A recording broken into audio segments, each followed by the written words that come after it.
My channel. मैं पूजा फिर से आपका अपने घर पर और मेरे चैनल पर बहुत बहुत स्वागत करती हूँ। उम्मीद करती हूँ कि आप सभी लोग स्वस्थ होंगे और प्रसन्न होंगे।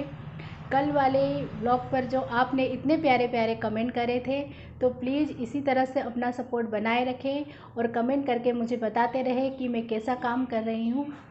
और उसी के बाद में मैंने डिसाइड किया था कि मैं हर सेकेंड डे या थर्ड डे एक वीडियो पोस्ट करूँगी, लेकिन फर्स्ट डे ही मेरा जो खुद से मैंने जो प्रॉमिस किया था वो टूट गया, क्योंकि दिन भर बिजली नहीं रही और उस वजह से मैं वीडियो नहीं बना पाई। और नेचुरल लाइट में भी वीडियो बन सकता है, लेकिन मौसम इतना ज़्यादा ख़राब था कि चारों तरफ अंधेरा अंधेरा हो गया था और उसके बाद बारिश स्टार्ट हो गई थी, तो मैं वीडियो बना ही नहीं पाई। तो ये मैं फिर आज बना रही हूँ सेकेंड डे। तो बस इतना ही कि आप अपना प्यार और सपोर्ट बनाए रखें, और अगर आपने अभी तक मेरे चैनल को सब्सक्राइब नहीं किया है तो प्लीज़ मेरे चैनल को सब्सक्राइब करें, लाइक करें, शेयर करें और प्यारे प्यारे कमेंट करें। और आज मैं जल्दी नहा ली हूँ क्योंकि घर में कुछ दूसरा ज़रूरी काम है। तो अभी तो मैं फ़िलहाल सुबह का समय है, तो मैं ब्रेकफास्ट बनाने जा रही हूँ। और आज ब्रेकफास्ट में बना रही हूँ मैं दूधी की मुठियाँ, मतलब लौकी की मुठियाँ। तो आपको ये रेसिपी ज़रूर पसंद आएगी, क्योंकि ये बहुत हेल्दी और टेस्टी रेसिपी है और बहुत जल्दी बन जाती है। तो फिर चलते हैं किचन में दूधी की मुठियाँ बनाने के लिए। लौकी की मुठियाँ बनाने के लिए मैंने जो यहाँ पे चीज़ें ली मैं आपको बता देती हूँ। ये है ज्वार का आटा, बेसन, रवा जिसको सूजी भी बोलते हैं, और ये है लौकी किसी हुई जिसका मैंने पानी नहीं निकाला है, और साथ में है हरी धनिया, लहसुन, अदरक और हरी मिर्च दरदरी कुटी हुई।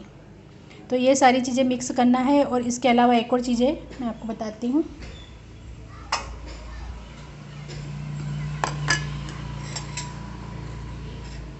ये है लेफ़्ट ओवर राइस, मतलब रात का बचा हुआ जो चावल था उसको मैंने दही के अंदर डालकर 1 घंटे के लिए मैरिनेट होने के लिए छोड़ दिया था। तो अब ये सारी चीज़ें मिक्स करना है। और इसके अलावा इसमें थोड़ा सा पालक और मेथी भी डलता है। गर्मी का मौसम है तो पालक और मेथी तो मिलता नहीं है, तो बिना इसके पालक और मेथी के बनाएंगे। अगर आपके यहाँ मिल रहा है तो उसमें डाल लीजिए, उससे टेस्ट में कोई ज़्यादा अंतर नहीं आता है और प्रोसेस तो सेम वही रहती है जैसे मैं अभी आपको बता रही हूँ। इसमें ज्वार के आटे की बजाय बाजरे का आटा या मक्के का आटा भी डाल सकते हैं। इस तरह के सारे आटे घर में हमेशा तो मौजूद नहीं रहते हैं, इसलिए घर में जो भी आटे हैं, जिस तरह का भी आटा हो वो आटा से सिर्फ चावल का आटा आप छोड़ दो, बाकी आटे डालकर आप ये मुठियाँ बना सकते हो। ये सारी चीज़ें मैंने मिक्स कर ली है। मैंने डाला है थोड़ी सी इसमें हींग डाली है, नमक डाला है और डाली है हल्दी। अब इसमें हम पानी डाल के इसको मिक्स नहीं करेंगे, क्योंकि इसमें से पानी नहीं निकाला है और दही के अंदर भी ऑलरेडी पानी काफ़ी मात्रा में मौजूद रहता है, तो ये इसी में अच्छे से मिक्स हो जाएगा।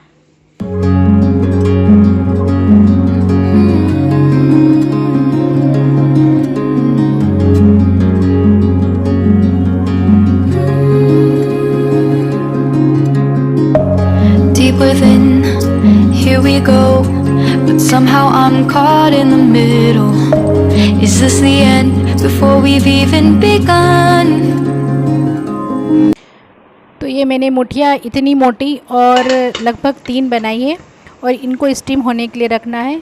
तो 15 से 20 मिनट अच्छे से स्टीम होने देंगे। और इस तरह से मैं चाकू से चेक कर रही हूँ कि ये अभी अच्छी हुई या नहीं, तो इसको मैं अभी 5 मिनट और होने दूँगी। तो लगभग मुझे इसको बनाने में 20 मिनट का समय लगेगा। और उसके बाद मैंने ये मुठियाँ बन गई थी तो ठंडी कर ली है, और इसके थोड़े से मोटे मोटे पीस कटेंगे।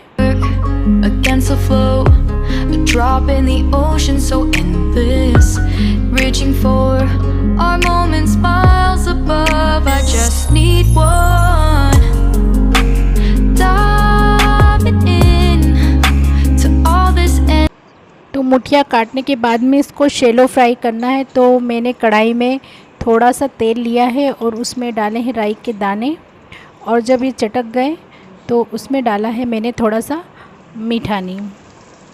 और इसके बाद में जो ये मुठियाँ हैं, तो अगर आप चाहें तो इसको ऐसे ही तेल के साथ, मूंगफली के तेल के साथ भी खा सकते हैं। मुझे तो वैसे ही मूंगफली के तेल के साथ खाना पसंद है, और नहीं तो फिर इस तरह से इसको थोड़ा सा शैलो फ्राई कर लेंगे। तो पहले इसको हम 5 मिनट के लिए एक तरफ से हल्का हल्का ब्राउन करेंगे और फिर उसको पलटाने के बाद में दूसरी तरफ से हल्का हल्का ब्राउन करेंगे।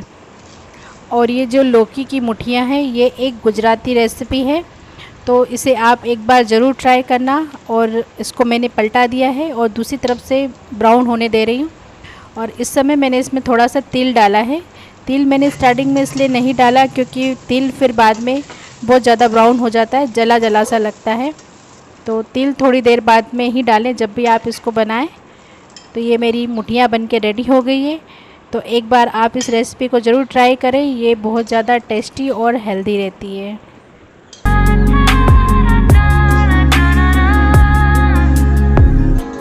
Hold my breath, looking up. Life moves in waves that keeps changing. Catch a glimpse of what was you and me. It's gone again. Sinking in, back on the shore. One foot in front of the other. Close my eyes and feel you hold my hand just like you used to. और उसके बाद में मैं यहाँ पर हमने आज नया बेल लिया है, तो उसकी मैं पूजा कर रही हूँ। गांव में इसी तरह होता है, कोई नया पशु लिया जाता है, चाहे वो गाय हो, बैल हो, भैंस हो, तो उसकी पूजा करके उसका स्वागत किया जाता है। क्योंकि किसान के लिए उसका हर एक पशु उसके परिवार के सदस्य की तरह होता है, तो उसका इसी तरह स्वागत करते हैं। रोटी में गुड़ खिला के। हम लोग ज़्यादा बड़े किसान तो नहीं हैं, थोड़ी बहुत ही खेती है, तो हमारे यहाँ 2 बैल हैं, तो 2 में से एक ख़त्म हो गया है, तो उसके लिए फिर हमको ये दूसरा बैल लेना पड़ा। क्योंकि साल में 2-3 बार तो हमको बैल की ज़रूरत लगती ही है। और पूजा करने के बाद में फिर लंच वंच बनाया मैंने, और मैं बैठ गई यहाँ पे किराने का सामान चेक करने के लिए। क्योंकि ये पिछले 2 दिन से आके रखा हुआ था और मुझे ये बोल रहे थे कि बार बार चेक कर लो तुम कि इसमें सामान बराबर है या नहीं, जो तुमने लिस्ट दी थी। तो बस मैं वही एक एक करके सामान चेक कर रही थी। क्योंकि अभी लॉकडाउन की वजह से हमारा जाना तो नहीं हो पा रहा है, तो पास में जो भैया थे तो वो अपना कुछ सामान लेने गए थे, तो हमने हमारा ये सामान मंगवाया है। तो वो भी लिस्ट ही दे के आए थे। और फिर शॉप वाला जो भी सामान रख देता है तो चेक करना पड़ता है कि सही है या नहीं। तो कई बार तो चीज़ों में समझौता करना पड़ता है कि जो लिखते हैं वो नहीं आती, दूसरे ब्रांड की आ जाती है या फिर कुछ और आ जाता है।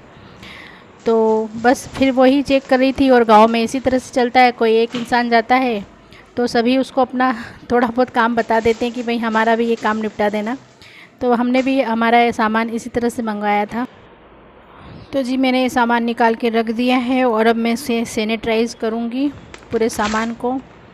और फिर एक दिन के बाद में फिर मैं इसको अरेंज करूँगी, क्योंकि 2 दिन से तो पहले से ही आके रखा हुआ था ये। तो उम्मीद करती हूँ कि आपको मेरा आज का ये ब्लॉग पसंद आया होगा। आज के लिए बस इतना ही, क्योंकि मुझे कुछ दूसरे ज़रूरी काम निपटाना है और मोबाइल हाथ में लिए तो सारे काम नहीं कर सकते हैं, क्योंकि फिर काम करना बहुत मुश्किल हो जाता है और समय भी ज़्यादा लग जाता है। तो आज के लिए बस इतना ही। और अगर आपको मेरा ब्लॉग पसंद आया है तो लाइक, शेयर और सब्सक्राइब करना ना भूलें। मिलते हैं मेरे नेक्स्ट ब्लॉग में।